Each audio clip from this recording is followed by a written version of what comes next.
So this picture has a great overview of the so-called ATR 72-600 avionics suite. That's what it's described as in all the books. It's a very busy picture. However, it's a great pictorial representation on how the avionics or aviation electronic systems interact with all the other electronic systems in a modular avionics format. We said on the previous lesson, avionics modular format effectively saves us weight, duplication, less cabling because we're using data buses rather than analog information. And effectively, by saving us all that, it saves us money. And it enables a much more efficient way of working because the main computers, the processors, can pick off the information they need and leave the rest and use it in the most efficient manner. Okay, so generally in every aircraft, the avionics stuff is subdivided into three main categories. So it's the communication systems, chapter 23, which is, if you can see, VHF, comms, VHF there, communications, HF, these are the communications, VHF comms. Some aircraft may be equipped with satellite communications now. The nav systems, the navigation, here we have attitude and heading, that's the navigation. GPS, it's navigation. Radio altimeter is navigation. Air traffic control is navigation. Distance measuring equipment is navigation. VHF nav is navigation. So all of these. And then the third category of systems are the autopilot systems. So here we have the autopilot stuff here with the flight controls. Now the autopilot as a system is an app inside one of the CACs, like we discussed on lesson 1. We're going to talk about autopilots down the road, but the actual concept of the autopilot is an app that lives in the CAC and uses the same principle of operation just like before on the other systems that we talked about.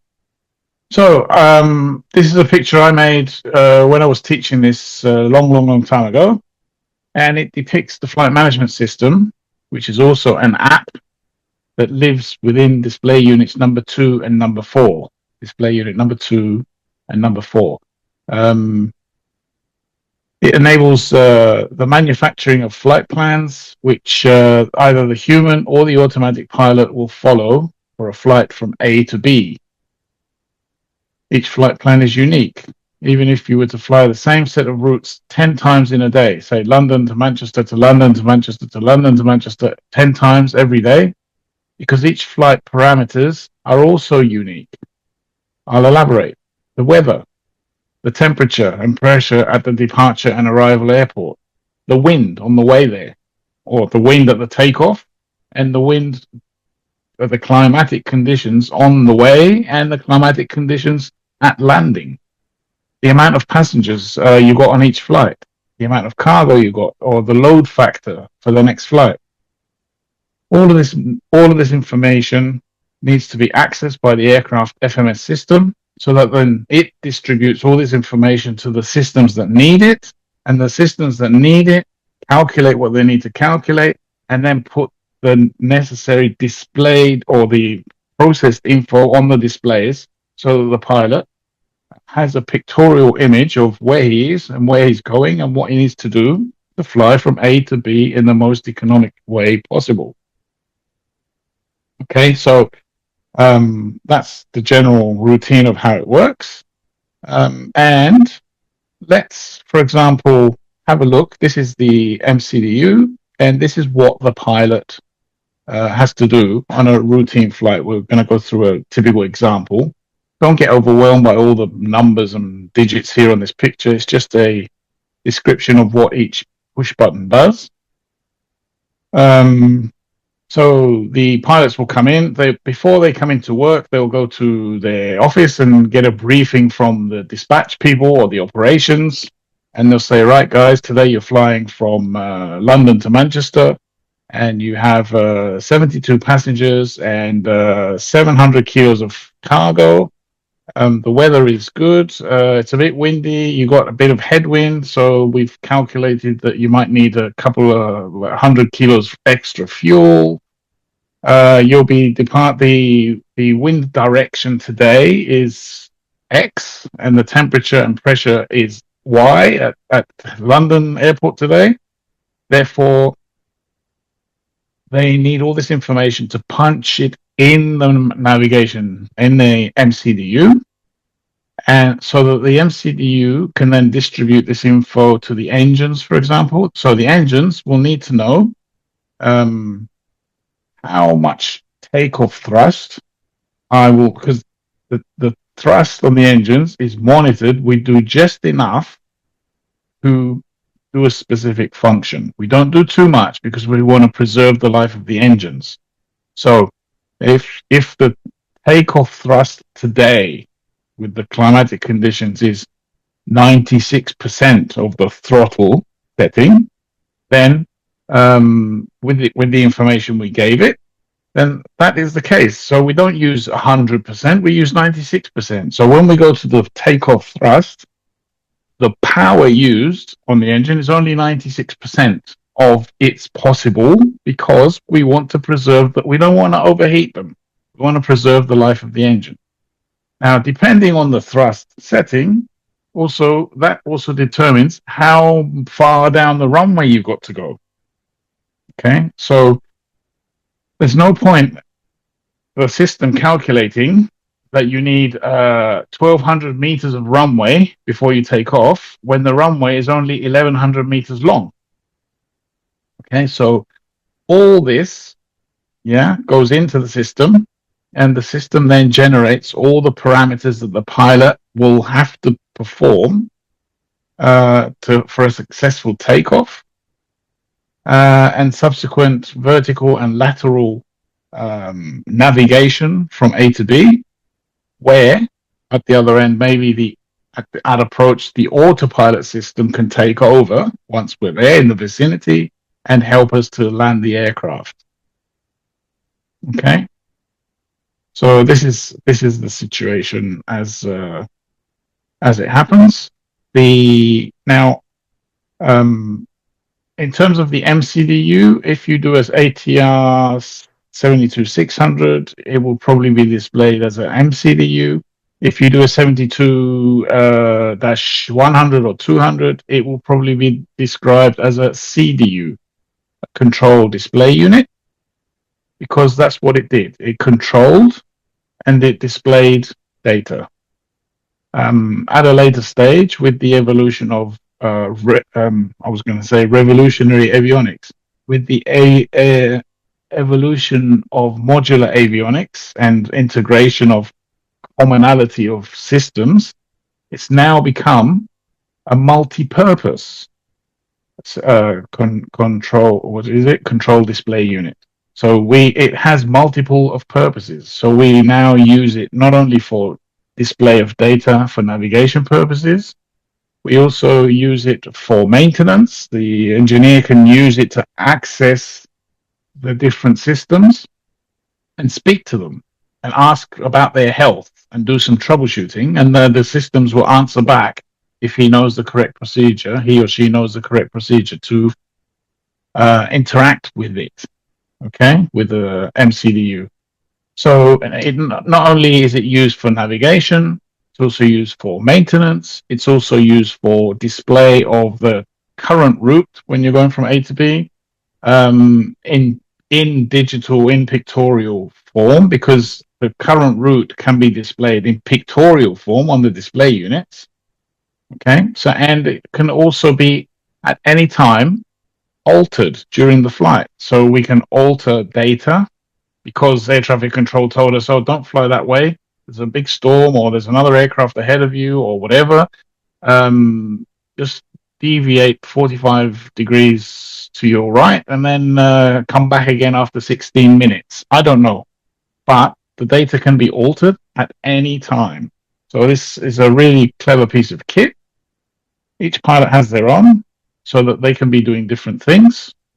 And it is basically the medium in which the pilot or the engineer interacts with the aircraft in and out, okay, to do their specific jobs. It evolved from a CDU to an MCDU because now it has multiples of purposes. So in order to be able to combine all the individual nav systems together, we need to tune the associated systems so that we can receive the data. Just think every system works on a different frequency range, and every system, there's a lot of all these systems, let's say ground stations. So we don't want the aircraft to pick up the wrong ground station. So therefore, each ground station has its own individual frequency, and it indiscriminately displays its position. I'm here, I'm here, I'm here, I'm here 50 times a second. But only if you have selected the right frequency to that one will you see the position of that ground station, because you've opened the gateway. And this is basically how we become selective in terms of what we want to see displayed. Otherwise, if you had everything displayed, your picture would be so cluttered you wouldn't be able to see anything anymore, because it would just be full of ground stations and different displays.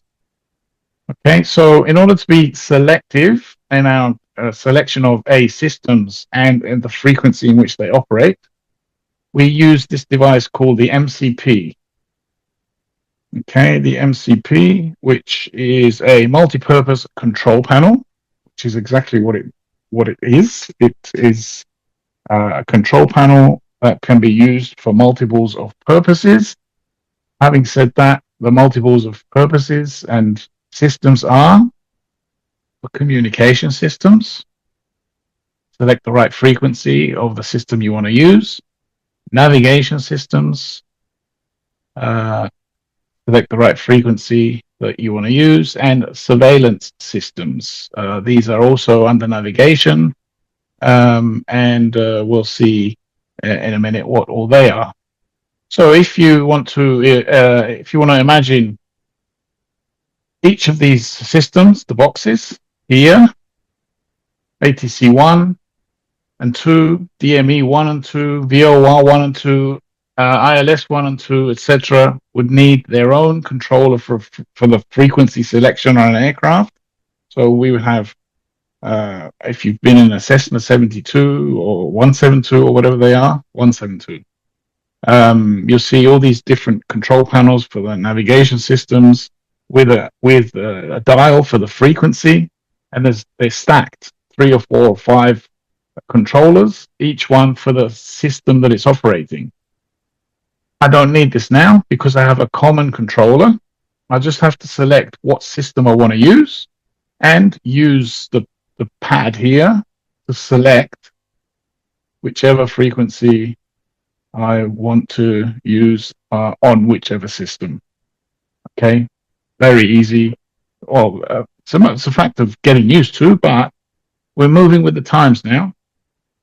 If you want to liken this MCP to a remote control that you've got at home that functions, that operates different things like the TV itself, your Netflix, and another session. It operates a video player or CD player, all in one controller. So this is what this does. It under one control panel, it operates different systems on the aircraft to save us having a remote control or a controller, a unit,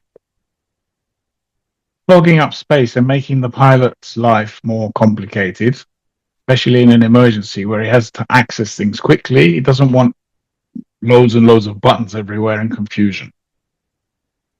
Okay, so we have different, although surveillance is navigation, we'd have separate buttons for navigation and surveillance, because navigation is basically, we talked about the 2 types of navigation last session, which would be the short-term navigation up, down, left, right. And long-term navigation, what the MCDU takes for the information to fly from London to Manchester 10 times a day. However, for surveillance, surveillance is just the fact of the word surveillance means that somebody is monitoring us, or we are monitoring somebody or something else. So surveillance in terms of air traffic control. So the air traffic controller, through our navigation, knows where we are, above him, below him, above him, and in which direction. Yeah. Also, surveillance we can use for systems like TCAS, traffic collision avoidance systems, where an aircraft surveys all the aircraft around it, and all the aircraft survey all the aircraft around them, and therefore we have communicate. There's speechless communication, just data communication between aircraft to aircraft. Everybody knows where everybody else is, so that we can avoid collisions. Okay, this is a form of surveillance. Okay, and this is an up and coming topic because these systems are getting more and more complicated and elaborate nowadays.